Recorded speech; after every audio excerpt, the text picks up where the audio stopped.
which was amazing to begin with. I had no clue about God, but I'm gonna share my testimony, and I hope you guys are encouraged by it. So here it is.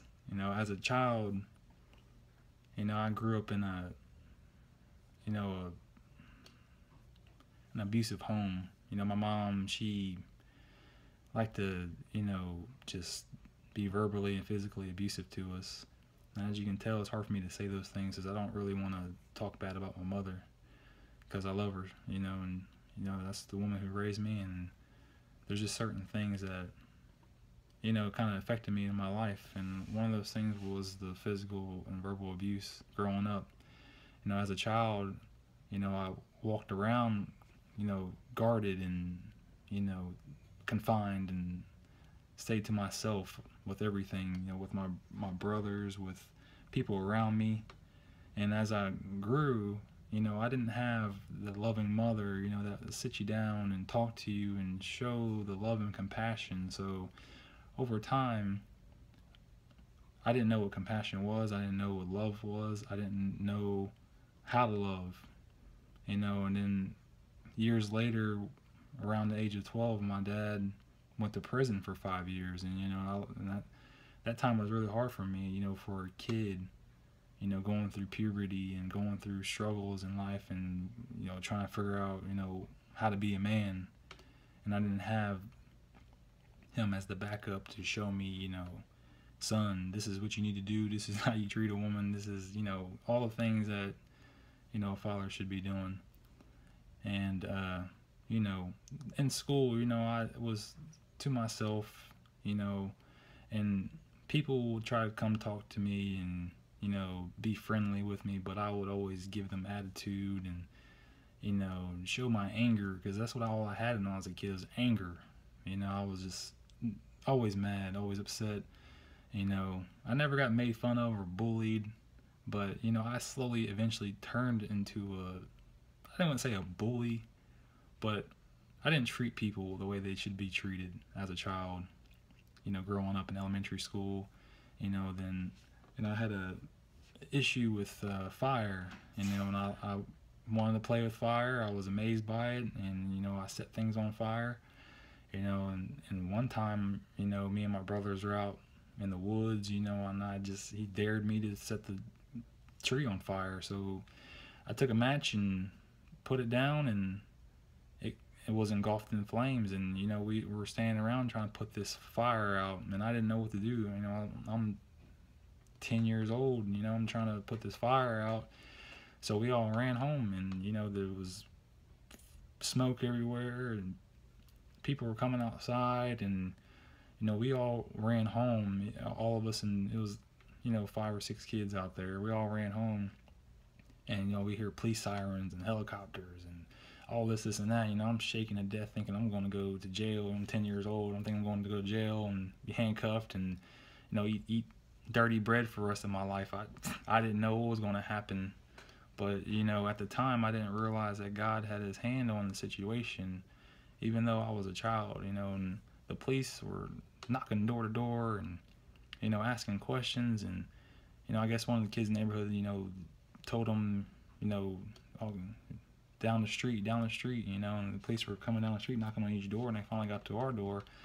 And usually my mom answers the door, but for some reason that day, it was just middle of the day, probably 4 or 5 o'clock, and she decided she didn't want to open the door. I don't know for what reason, but now that I think about it, I know God was there stopping her from opening that door, or one of His holy angels, something. But after that day, I stopped playing with fire, and that back then I didn't know God. I was, I only went to church maybe 3 or 4 times in my whole life. I had one experience one time when I was in church, and I sat there, and people were running around speaking in tongues and screaming, yelling, and singing.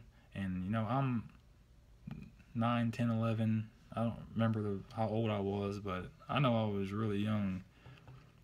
So I was kind of like, what are these people doing? I'm looking around and I'm just a kid and I'm scared because these people were just running up and down the aisles and acting crazy. But during all that, I didn't know that what was going on, obviously, but I knew the spirit was moving in that room because I sat back and I was looking around, and when I stopped looking around and actually focused on, the pastor and some of the things he was saying, even though he was a one of them down south type of gospel preachers, he just and doing all that, and it was hard to understand him.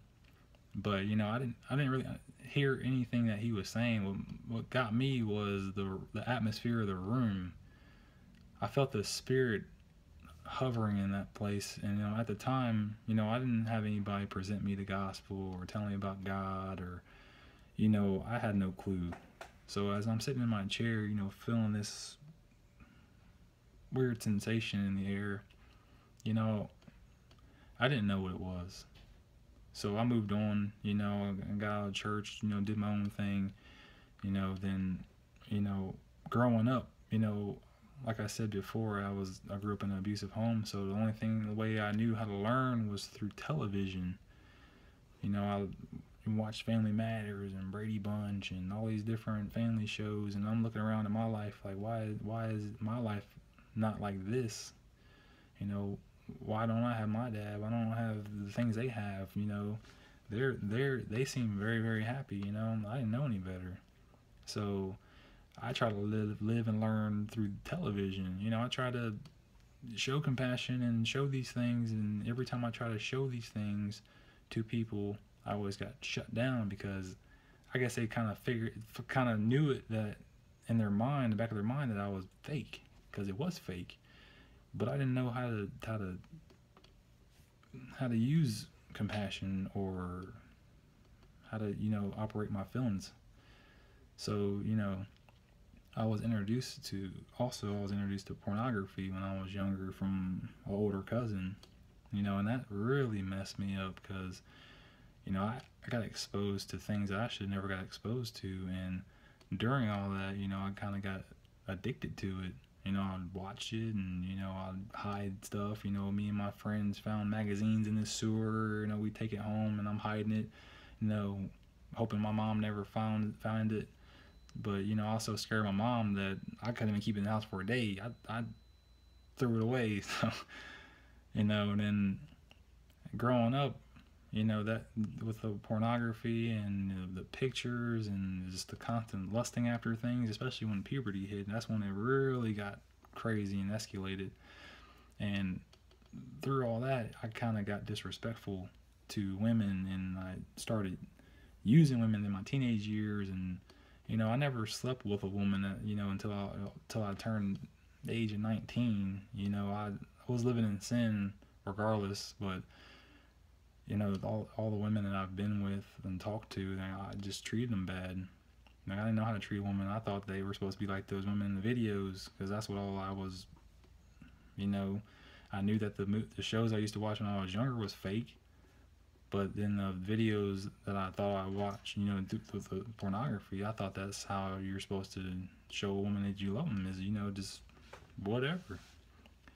So over time, I just got real down on myself, and I had my first marriage and met this woman, and I thought everything was great and everything was gonna turn around, and she gets pregnant, and I'm like, oh, what am I gonna do? So I decided, I'm just gonna marry her just because she's pregnant. So that's one of those dumb things that kids do.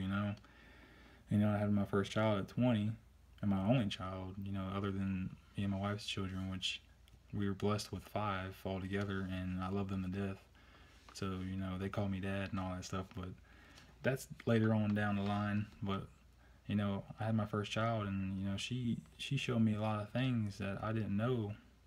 Like my daughter, she showed me a lot of things, like how to love and how to show compassion and show my feelings, because I didn't know how to do that. Having a kid kind of humbles you a little bit in some ways. So, through all that, I learned that being a father was a big deal to me. I stopped doing a lot of things. I stopped going out to strip clubs. I stopped hanging out with all these people and stopped doing crazy negative things that I did, because all that hatred started just seeping away.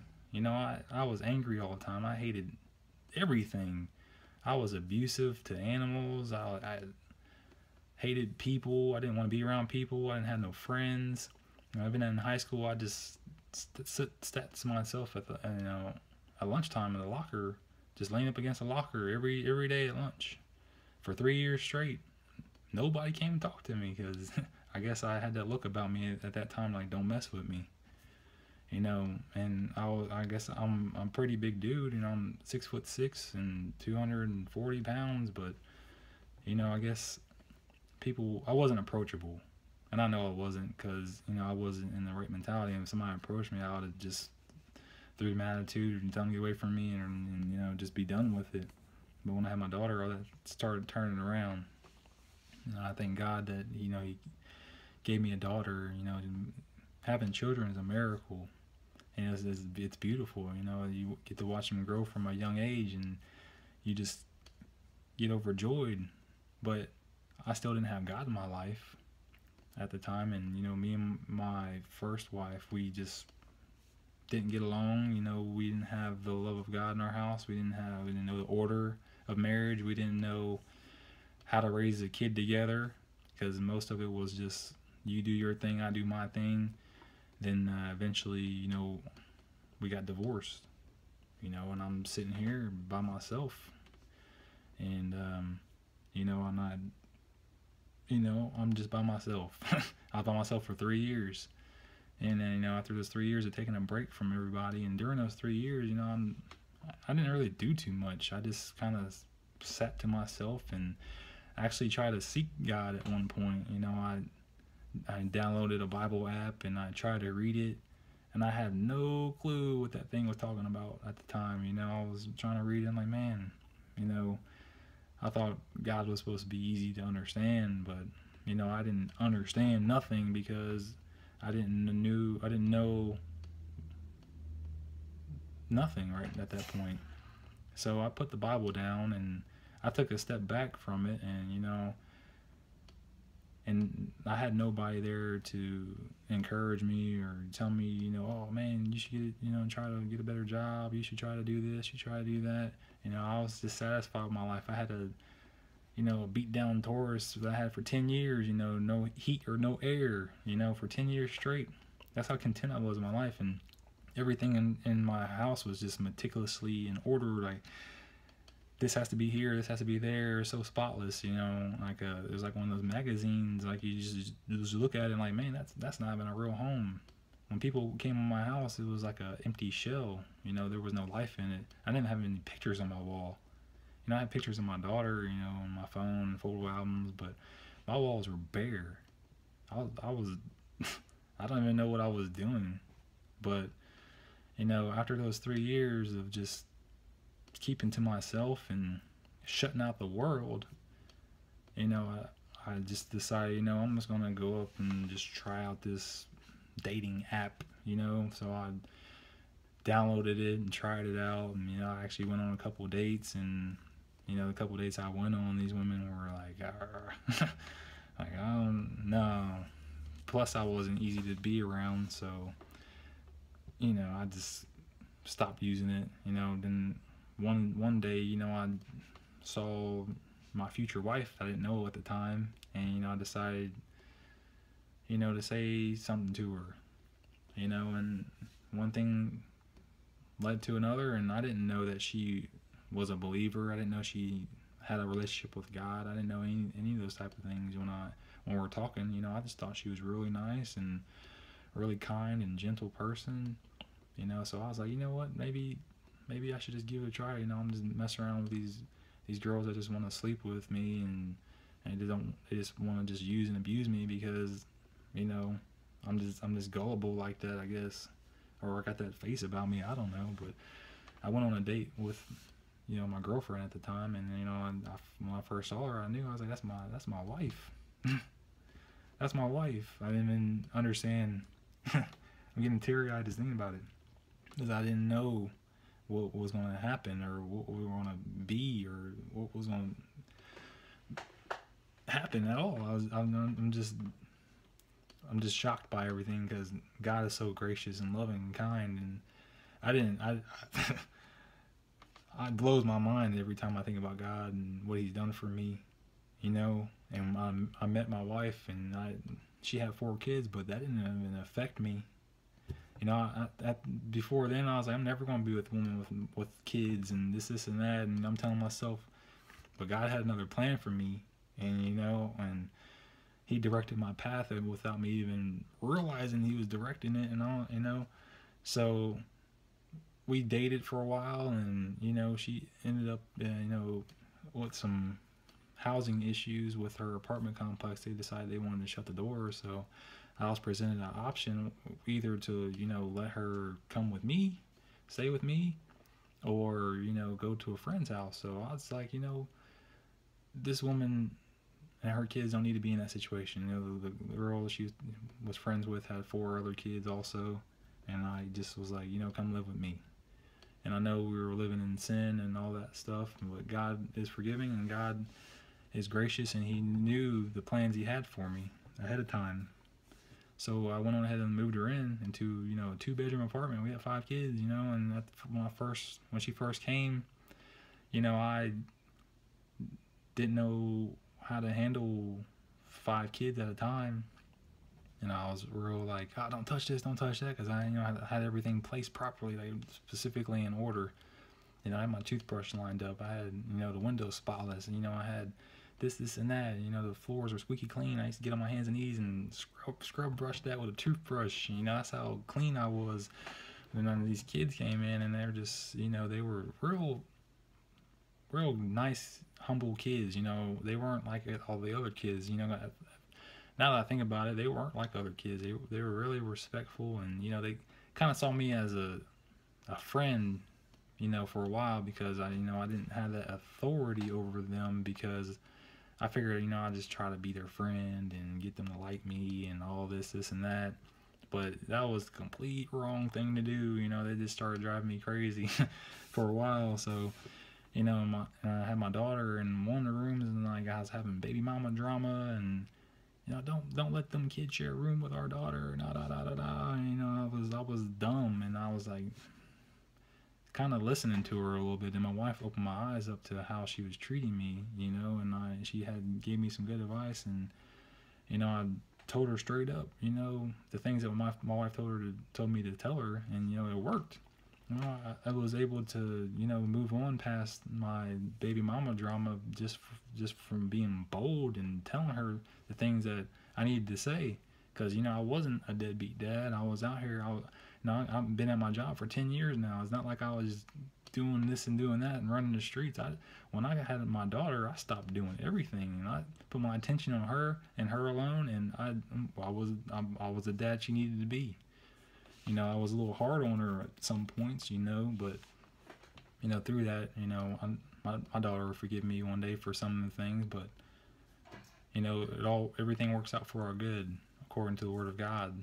So during all that, you know, me and my wife, you know, I proposed to her, we got married, and you know, she was real excited, and you know, but before we got married, you know, she told me that, you know, she couldn't marry somebody who didn't know if they believed in God or this and that, you know. And you know, I started thinking about it.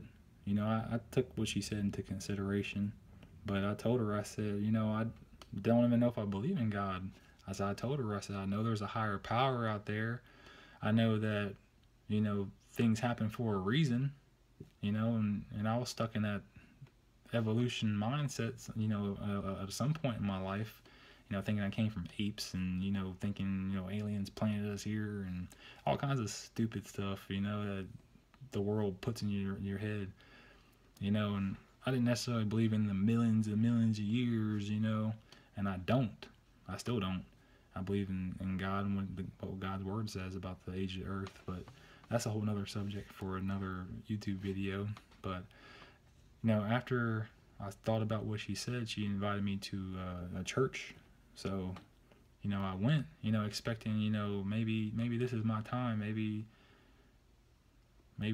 God will reveal himself to me and he'll help me in some way, because I was lost, man. I was lost. I was just living my life thinking everything was just a-okay and nothing was ever going to happen to me.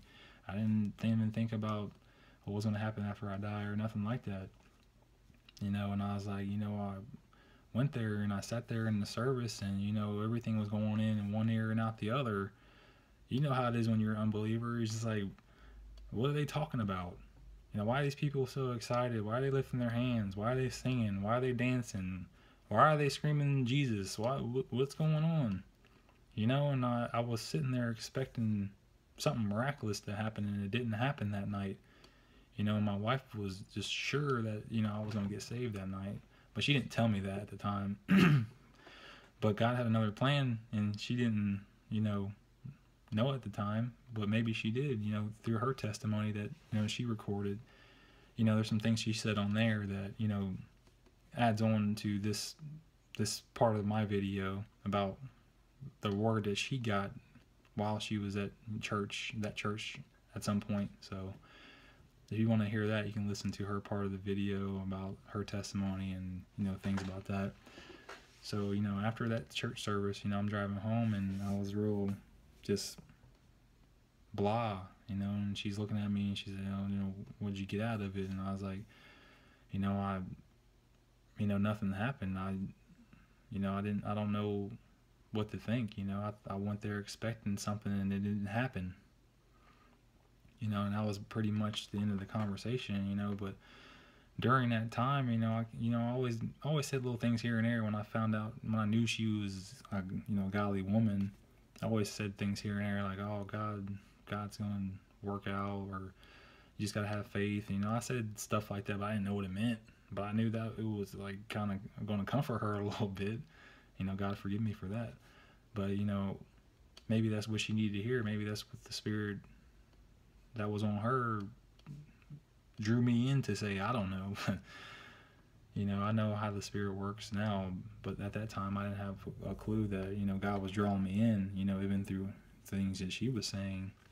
So my dad had invited me to Friends and Family Day at his church. So me and my wife just, went to his church. Well, it wasn't really his church, but he visited that church. Just, I guess he was shopping around. That's what I called it back then, shopping around, church hopping. Why are we church hopping? In my mind, that's what I called it. But, I went to that church. It's the same mentality, But it was a little bit different mentality this time. I was like, you know what, I'm just going to try to listen this time and see what I can get out of it. So, here we go again, going to the church. I'm sitting in the back row, expecting nothing. I'm listening to this guy preach, and I'm sitting there like, oh, yeah, okay. Some of these things he's saying is making sense, but most of it is like, I don't know what you're talking about still, but the Spirit was moving on that place in a major way that day, and, I didn't know at the time, but, I left the church, and, my wife kind of asked me the same question, how you feeling? I was like, I feel a little bit better, and it was the truth, because the Spirit was moving, and obviously it was doing something, because he drew me back in the next Sunday after, because I was like, I want to go again.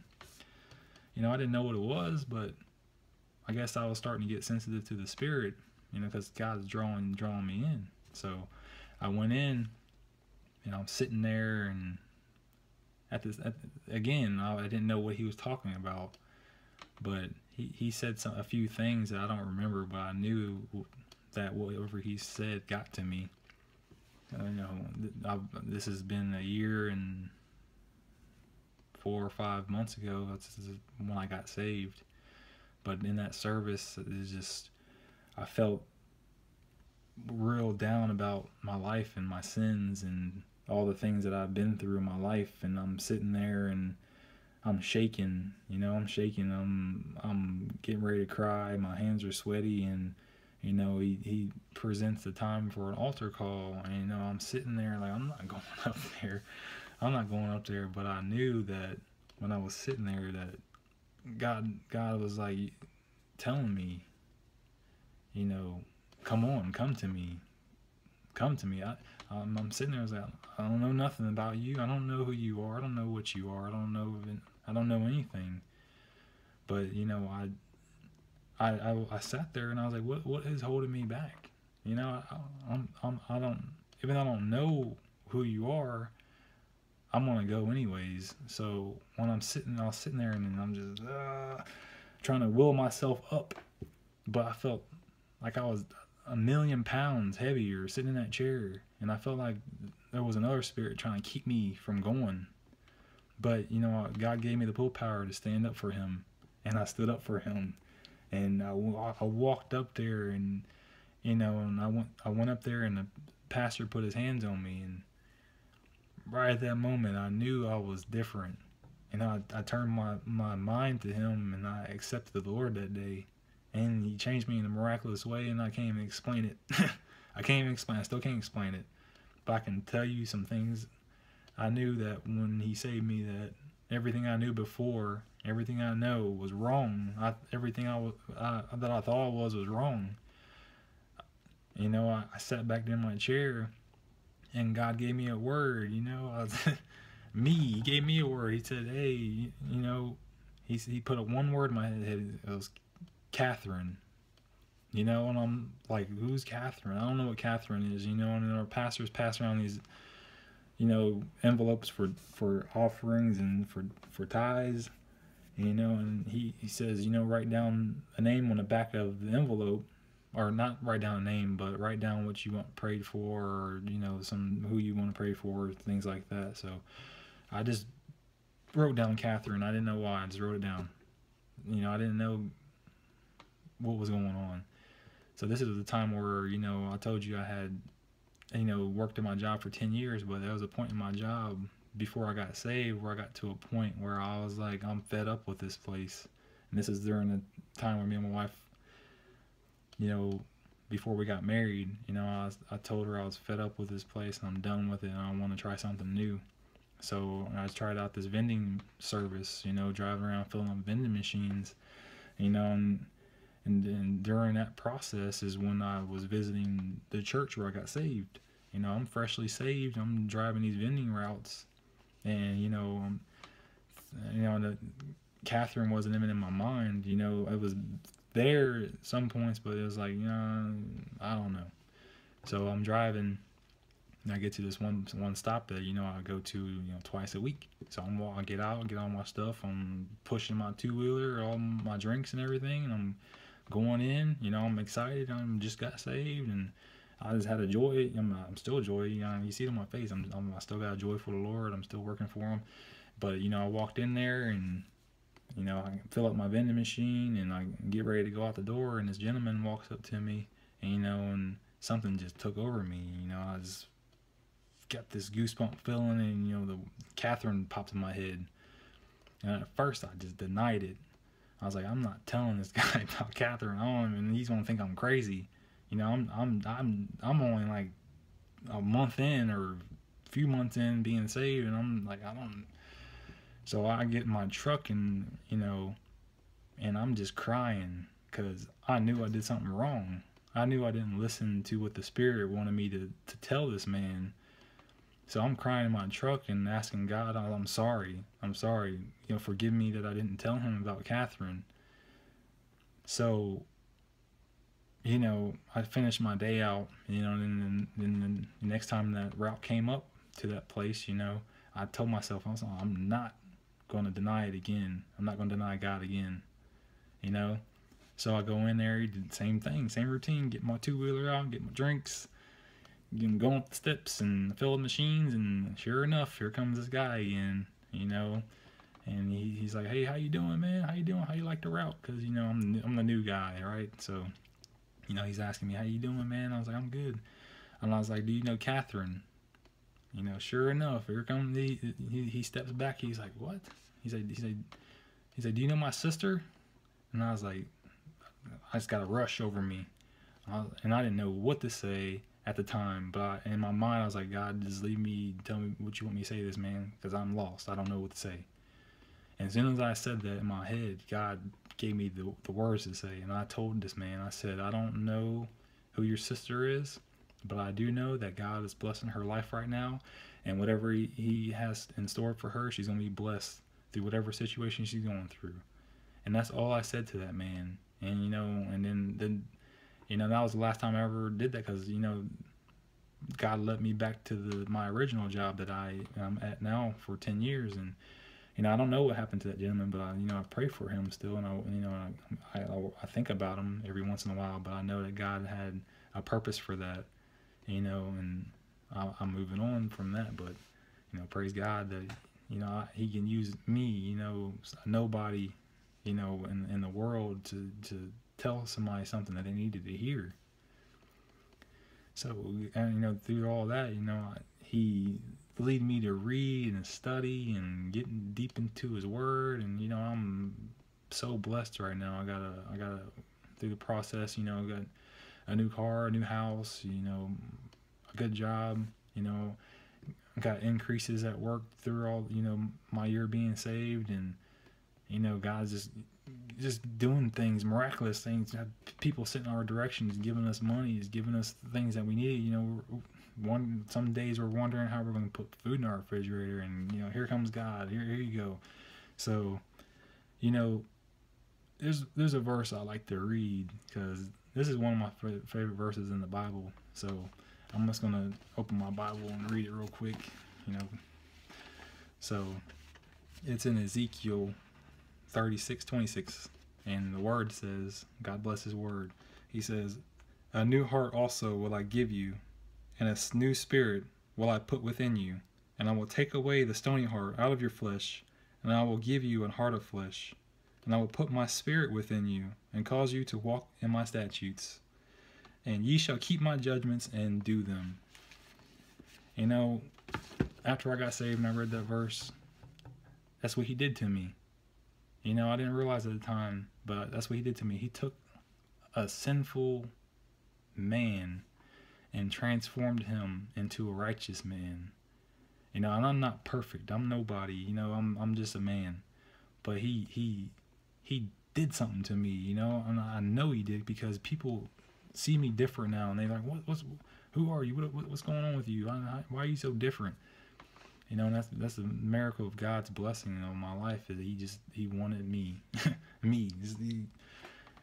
he took me out of the world, and he put me to where he is. Even though I'm not there yet, I'm already there, and he said that he took a stony heart. He took a heart that was dead to him. I was one way ticket to hell. I was there. I was feeling the flames. I was don't burn me, don't burn me. That's where I was going. But he took a stony heart out of flesh, and he put living flesh. He put a living new heart in me and transformed me. And I got new affections, I got new compassions, I got new joy, I got new everything, and I'm running towards him, and I want to know him. And that's my mission in life, is I want to know him. More than anything in the world, I want to know him, and I want to see him one day, because he did some amazing things in my life, and I love him. He gave me a way to love people, and to love my wife and my children in ways that I never thought I could before. Excuse me, but God is awesome, and that's basically my testimony. I was a sinner, I was a liar, I was a cheater, I was everything under the sun, but the Son of the living God came to me. He put his light on me, and I accepted, and I turned to him, and he said yes to me. And I knew at that moment when I got saved that my life is going somewhere. It's going straight to him. And he's using me to guide others to Christ. He's using my wife. He's using both of us in a miraculous way. And, I hope this YouTube channel does something to somebody. I hope they see God through this. I hope they see and be overfilled with the Spirit. Because without the Spirit, he don't know you. You're just walking in a stony body. You're just stone. You're not even living. You're not alive until you go down in His barrel and you rise up into Christ. So all that being said, thanks for listening to my testimony, and praise God. And I hope that people can come to this video and be encouraged and be uplifted, and God does still work in people's lives, and He's alive, He's living, and He's there's too many words I can't even say, and there's just words that just are beyond our understanding to even describe what God is. But know that God is real and He's for you, and no matter what you're going through, God is a good God, and He'll pull you through no matter what. Thank you for listening, and bless Jesus, bless God, bless everything that our lives have to offer, even the bad things, because God will use the bad things and the good things for our good. No matter how low down you think you are, God is going to pick you up, and He's going to whip you back into shape and turn you into a new creation and a new creature that He wants you to be, not who you want to be. So stay blessed. Thank you for listening. In Jesus' name.